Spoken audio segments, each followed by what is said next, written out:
Bueno, pues para mí es una de las grandes soluciones. VMware Disaster Recovery era una solución que, desde mi punto de vista, muy pocos partners, muy pocos clientes conocían y que, bueno, pues que daba cierta agilidad, que es pago por uso a fin de cuentas. No tengo que tener un sitio activo y un sitio, digamos, esperando que se caiga ese site activo, que podemos hacerlo pues, con Site Recovery Manager. Eso es otra tecnología, es otra historia. Pero ahora, aparte de eso, tenemos la posibilidad de tener un Disaster Recovery as a Service, que es a fin de cuentas lo que es VMware Disaster Recovery. En el pasado VMware Explore de Estados Unidos se anunció lo que llamamos, pues lo que vamos a hablar hoy, ¿no? Le añadimos la coletilla de Ransomware Disaster Recovery y es un nuevo add-on, es una nueva característica opcional, ¿vale? En un principio, a este servicio de recuperación de desastres como servicio. ¿Y qué es lo que vamos a ver?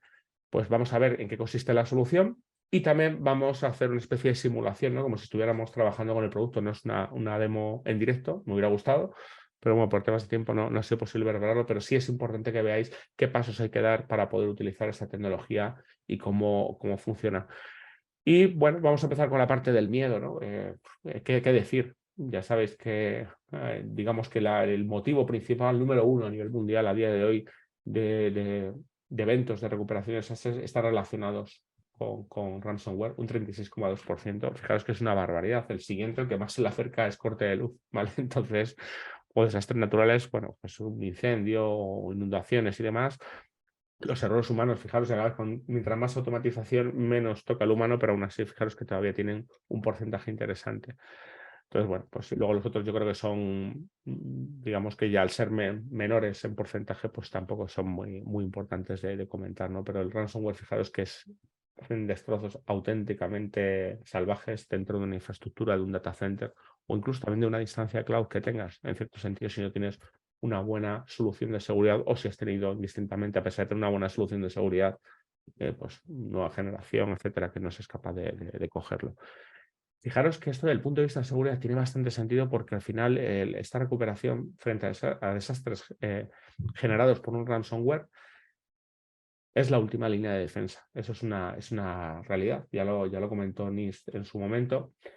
Y bueno, pues lo que tenemos que tomar en cierta medida es que, más allá de esas medidas preventivas para evitar que un ransomware se cuele en nuestro entorno y se ponga a cifrar ficheros, ¿no? Pues en caso de que ocurra, imaginaros, no hay solución de seguridad perfecta. Y aunque sepamos cómo funciona el ransomware, algo se nos puede escapar, ¿no? Tenemos soluciones como NSX para la parte de red o Carbon Black para la parte, digamos, de procesos, de sistema operativo, aplicaciones o incluso Kubernetes para tener en cuenta o ser capaces de detectar en tiempo y forma esos ransomware. Pero insisto, si todo falla, la última medida es tener un sistema de recuperación que me devuelva los datos a como estaban antes de ser cifrados. Pero fijaros que la responsabilidad no es del equipo de seguridad. Esta es la gran diferencia. Mientras que las medidas preventivas sí son del equipo de seguridad, la recuperación desde luego que no lo es, ¿no? Entonces, pues bueno, pues al final, aunque la responsabilidad sea una u otra dependiendo del escenario en el que estemos, la última, digamos, responsabilidad a la hora de un evento de recuperación de desastres, lógicamente, es del equipo de infraestructura, ¿no? Entonces, ¿qué problema tenemos entonces al final o cuáles son los desafíos, podemos decir mejor, de las soluciones de disaster recovery? Bueno, pues la más importante es que no hay muchas soluciones del mercado, ya más allá de que sean as a service o sean una solución on local, no tienes en cuenta este problema del ransomware, es decir, que su objetivo es hacer una copia y en caso de que haya algún tipo de desastre, valga la redundancia, ser capaz de restaurar. Pero claro, ahí tenemos un problema con un ransomware. Si yo tengo, digamos, lo que voy a restaurar ya está infectado, pues a lo mejor es cuestión de días o incluso cuestión de meses. Si ese ransomware está activo, puede volver a cifrar ficheros, ¿no? Por no decir que tienes además la incertidumbre de saber, oye, lo que estoy restaurando realmente está limpio de ransomware. O sea, tengo la certeza de que está limpio de ransomware. Otro problema que tienen las soluciones de protección de datos, de recuperación de desastres, es que, bueno, pues que tienes que cuando hay un evento de este tipo, pues tienes que tirar mucho de operaciones, tienes que hacer una serie de acciones en el orden correcto, tienes que configurar un montón de cosas para que todo vuelva a su sitio, y aunque tengas algún tipo de solución que sí dé ciertas facilidades en el sentido de operaciones, al final vas a tener problemas, ¿no? Y bueno, lógicamente estas soluciones de recuperación de desastres, si pensamos sobre todo en las clásicas, ¿no?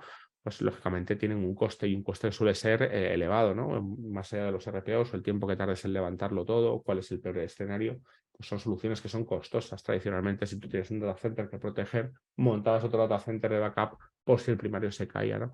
Bueno, pues ese tipo de situaciones se siguen dando, pero ya también tenemos nuevos offering de nueva generación para poder tener esa recuperación de desastre como servicio y pagar solamente cuando tengas un problema. Por lo tanto, estas nuevas tecnologías las hacen muy, muy interesantes. Simplemente para que tengáis cuáles son los problemas de tener una recuperación de desastre basada o provocada por un ransomware, pues estos serían los pasos, ¿no? Entonces, pues lo que he comentado antes, tienes que tener un snapshot o tienes que tener una copia del entorno, tienes que desplegarlo en un entorno seguro, ¿vale? Para que no se infecte o no te infecte otras cosas que tengas.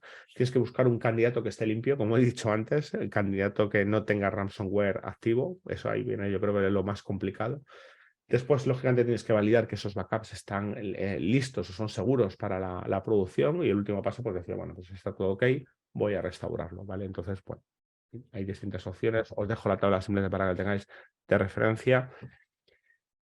Y entonces, bueno, pues ¿en qué consiste nuestra solución? ¿Cuál es nuestra visión desde el punto de vista de esta solución de Disaster Recovery as a Service con la parte de ransomware? Bueno, pues es un offering, como yo os he dicho antes, en el cual pues yo decido, imaginaros qué máquinas virtuales o qué file systems voy a proteger y pues decido, voy a hacer copia o voy a proteger estas máquinas. Eso pues mediante un conector se va llevando directamente a la cloud, pues como si estuviéramos haciendo un backup o estuviéramos haciendo un snapshot que directamente se lleva a otro sitio, etcétera. Fijaros aquí que viene el nombre de VMware Cloud en AWS. ¿Qué significa esto? ¿Voy a tener que comprar una instancia de VMware Cloud en AWS para tener este servicio? La respuesta es no. Es decir, si yo necesito recuperar o tener un punto de recuperación, ¿vale? Pues para mis pruebas o simplemente antes de restaurar o para analizar o para cualquier tarea que yo quiera, digamos que solamente voy a pagar por lo que voy a levantar, pero no va a ser necesario tener esos hosts, esa infraestructura directamente en VNC en AWS. Es decir, que como esto es un pago por uso, en el momento que yo restaure esa máquina virtual que he decidido proteger o ese file system que he decidido proteger, pues se va a levantar directamente en AWS. Eso debería ser relativamente transparente para el usuario porque tú lo estás gestionando desde la propia consola de la solución de Disaster Recovery.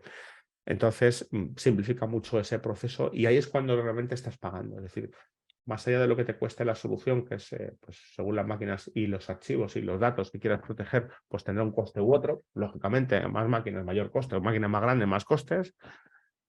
La realidad es que no es necesario, insisto, tener esa infraestructura en AWS. Digamos que ya la solución te va a levantar esas máquinas en una instancia controlada, pero tú no vas a gestionar los hosts de esa instancia ni nada por el estilo, ni el vCenter ni nada. Luego ya, cuando decidas restaurar en tu, digamos, en tu sitio de producción, aunque sea un premise, o que puede ser una instancia de VMware Cloud en AWS, ¿por qué no? O incluso en la de Azure o en la de Google Cloud, perfectamente. Podría restaurar, podría ser mi sitio de producción, ¿no? En caso de que tuviera todo mi stack de VMware en esos hyperscalers. Bueno, pues ahí decidiré qué instancia o qué snapshot o qué copia quiero restaurar y esa va a ser la que yo restaure en mi sitio de producción. Pero fijaros que al momento que metemos la capa de Disaster Recovery, pues ya digamos que lo que estamos asegurando en cierta medida es que esas imágenes que yo estoy, o esas copias de seguridad que yo estoy teniendo estén libres de ransomware. Que alguno dirá, bueno, pues hay otras soluciones que sí me escanean virus de forma tradicional, pero ¿qué pasa con todos esos ataques files? ¿Qué pasa con esas conexiones TCP/IP que se hacen a sitios que son fraudulentos, que son realmente al final esas conexiones que te están activando a veces, que esos ransomware se pongan en marcha aunque estén latentes mucho tiempo y arranquen de forma abrupta?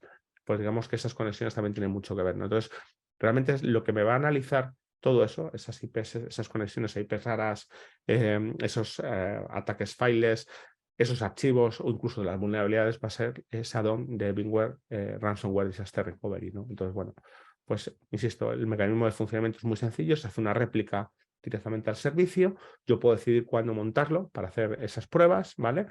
Directamente puedo encender esas máquinas que yo estoy protegiendo y ese va a ser un entorno totalmente aislado. Es decir, que cada máquina virtual va a estar aislada dentro del entorno. incluso si tengo NSX, como luego veremos en la parte final, podremos ser capaces de poder definir políticas de aislamiento más allá de las que están predefinidas en la solución. Pero bueno, eso tiene que ver sobre todo con la parte de producción, ¿no? Entonces, una vez que decidimos cuál va a ser la imagen o el estado o la copia, mejor dicho, que queremos restaurar en mi sitio de producción, pues haremos una recuperación basada en deltas directamente al sitio de producción. Entonces, para resumir, ¿qué es lo que hace Bingware Ransomware Recovery diferente respecto a otras soluciones del mercado, ¿no? Bueno, pues en general las soluciones de recuperación de desastres las gestiona el cliente. Esto, insisto, Bingware para nosotros es un servicio, ¿vale? Es un servicio que además solamente funciona on demand, es decir, cuando se produce el desastre, va a ser lo que tenga que pagar mes a mes. Si tengo algún tipo de corte, ahí sí, lógicamente, como he dicho antes, cuando yo restauro esas máquinas en AWS, sí voy a tener que pagar para levantar esas máquinas.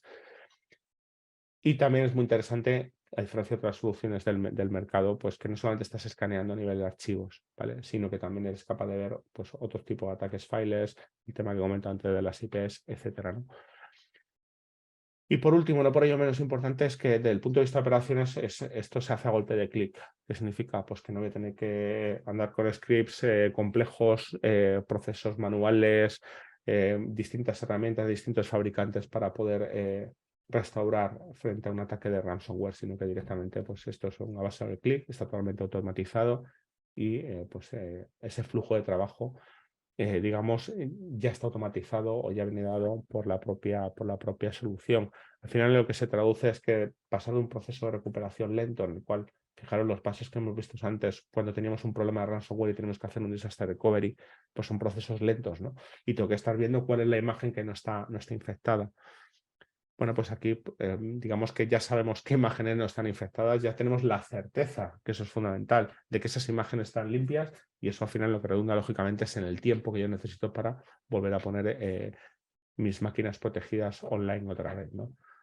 Entonces, bueno, simplemente para que lo tengáis de referencia, esta comparativa, ¿no? De esos mecanismos de disaster recovery de otros fabricantes y lo que nosotros hacemos, que insisto, lo más interesante, como servicio y nueva generación desde el punto de vista de seguridad, ¿no?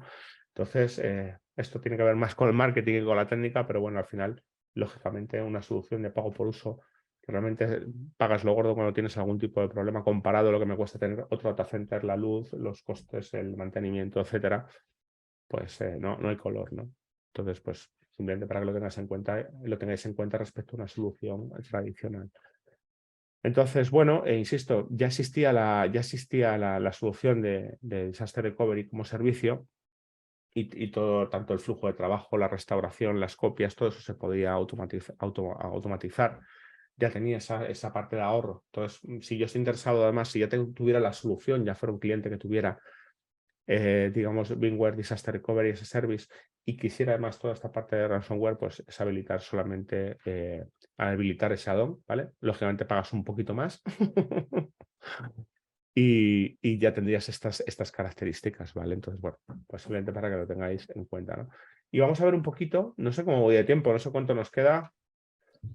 Bueno, 5 minutitos. 5 minutos, bueno, voy a ser rápido, ¿vale? Porque simplemente esto es un workflow, ¿vale? Esto es cómo funcionaría el producto. Entonces, fijaros que aquí lo primero que tengo que definir es cada cuánto voy a tomar esos snapshots, ¿vale? Entonces, bueno, pues puedo tener distintas políticas de distintos tiempos para poder proteger esas máquinas virtuales, ¿vale? Cada cuánto tiempo voy a mantener esos snapshots. Fijaros, pues aquí está puesto pues semanas, meses, días, horas, ¿vale? Bueno, pues te puedes hacer tus propios schedule para tener distintas copias, pues unas diarias, otras mensuales, o consolidadas, etcétera, pues como cualquier otra solución de recuperación de desastres, cualquier solución de backup. Vale, ¿qué pasa cuando yo tengo algún problema con ransomware? ¿No? Pues dentro de mi data center principal que ya está comprometido. Bueno, pues aquí lo que tengo que hacer lo primero desde la consola es activar ese entorno de recuperación que, insisto, que sea en AWS. Y aquí fijaros que lo que me está saliendo es el tiempo de vida, cada cuántos snapshots he hecho. Y fijaros, también está midiendo la entropía, podríamos decir incluso, de los cambios que ha habido de una imagen a otra, ¿no? Entonces, bueno, pues ya él automáticamente nos está diciendo, si os fijáis, cuál sería el snapshot mejor para poder restaurar esa máquina protegida en el data center principal. Y fijaros que, lógicamente, si yo restauro antes del puntito verde que me están diciendo que está verificado, que esa copia está libre de problemas, y la más actual, no, a lo mejor no es la más actual, pero está verificada. O sea, tenemos la certeza de que ahí no hay ransomware. Pues si me voy más para atrás, lógicamente perderé datos. Entonces, ya me está diciendo la herramienta cuál de todos estos snapshots que hay, que veis que no son poquitos precisamente, voy a tener que restaurar. Fijaros que es de hace un día. Pero, sin embargo, si yo digo, oye, pero es que hace 2 horas que he tenido una copia, bueno, tienes riesgo, tienes un riesgo más alto. ¿Por qué? Porque no se ha verificado. Lógicamente, hay un tiempo de verificación de cuando llega un snapshot y me empiezo a recorrer todo ese snapshot para ver si realmente tengo o no la certeza de que tengo un ransomware o cualquier tipo de virus o vulnerabilidad. Pues, lógicamente, ese tiempo de, digamos, de análisis se da en la cloud, es automático, pero tiene que suceder para tener yo esa certeza que estoy comentando, ¿vale? Entonces, bueno, pues una vez que hemos decidido el punto de recuperación, ya lo que hacemos es arrancar la máquina en ese escenario de data center definido por software de recuperación, ¿no? Entonces, bueno, fijaros que esto sería la recuperación de la propia máquina, y lo siguiente que hace es empezar a validar, ¿vale? Una vez que empieza a restaurar el snapshot, empieza a escanearlo a ver si está todo correcto. Fijaros que también utiliza firmas tradicionales para buscar malware, no solamente ransomware, ¿vale? Y también análisis de vulnerabilidades, muy importante. Es decir, no solamente estoy buscando el propio bichito en sí, a nivel de disco y a nivel de memoria o de files y demás, sino también a qué estoy expuesto desde el punto de vista de vulnerabilidades, ¿no? Entonces, lo siguiente sería evaluar, ¿no? A raíz de esa inspección, una vez que termina, pues vamos a ver qué es el resumen, ¿no? ¿Qué es lo que ha encontrado? Entonces, bueno, pues aquí nos va a dar, fijaros, nos va a dar una alerta, una severidad según lo que encuentre. Fijaros, en este caso, pues ha encontrado un virus que está corriendo, ¿no? Entonces ya directamente empieza a aplicar las políticas de aislamiento, ¿no? Dentro del entorno, ¿vale? Entonces, fijaros que también ya estamos hablando de comportamiento, ¿no? Pues hay algo que parece un virus, pero no tengo la certeza de que es un virus porque el comportamiento es sospechoso. Esto es, si lo conoces de Carbon Black, es precisamente toda esa funcionalidad embebida dentro de la solución de forma transparente, ¿vale? Entonces aquí ya somos capaces de detectar esos ataques files, inyección de código, etcétera, ¿no? Entonces, bueno, pues fijaros que aquí tengo también distintas herramientas, pues abrir directamente en la consola de seguridad, volver a correr un análisis de vulnerabilidad, etcétera, ¿no? Bueno, una vez que ya tengo mi imagen y sé que está totalmente limpia, pues vamos a lo siguiente que debería sería hacer una inspección final, ¿no? Para decir, oye, mira, esta va a ser la imagen que voy a utilizar, y fijaros que aquí ya, pues lo único que quedaría en ese sentido sería restaurarla, ¿no? Restaurarla una vez que ya está. Ya tenemos esa certeza que he dicho, ¿vale? Luego, aparte, fijaros que, lógicamente, la solución no solamente está restaurando máquinas virtuales. Si os fijáis, al principio también he dicho sistemas de archivos. También puedo restaurar esas carpetas compartidas, esos file system en mi data center, ¿no? Entonces, bueno, pues puedo incluso decidir si hay archivos que antes o después quiera modificar. Bueno, pues tengo esa opción, esa granularidad para decidir qué es lo que voy a hacer. Y bueno, pues también puedo lógicamente hacer ese análisis, y fijaros, estas serían las políticas que están predefinidas en cuanto a aislamiento, pero también, insisto, si tenemos NSX en el data center primario, pues podemos crearnos nuestras propias políticas de aislamiento, más allá de las que están predefinidas, ¿no? Entonces, bueno, una vez que tenemos ya todo claro, lo único que queda es ponerle el punto de recuperación, marcarlo, ¿vale? Este va a ser, digamos, mi imagen elegida para restaurar, y ya solamente quedaría restaurar. Entonces ya restaura directamente en el data center, y fijaros que durante la restauración hace digamos, un staging snapshot, ¿vale? Para utilizarlo para acelerar ese proceso de recuperación. Lógicamente, si la máquina virtual del sitio principal está encendida, la va a tener que apagar para poder restaurar la otra, ¿vale? Pues tienes que hacerlo sí o sí durante la restauración. Y poco más, chicos. No sé si tenéis alguna pregunta. Como digo yo ahora, hablad ahora, calláis para siempre. No sé si me he pasado o no. Yo creo que un minutito y nada. Bueno,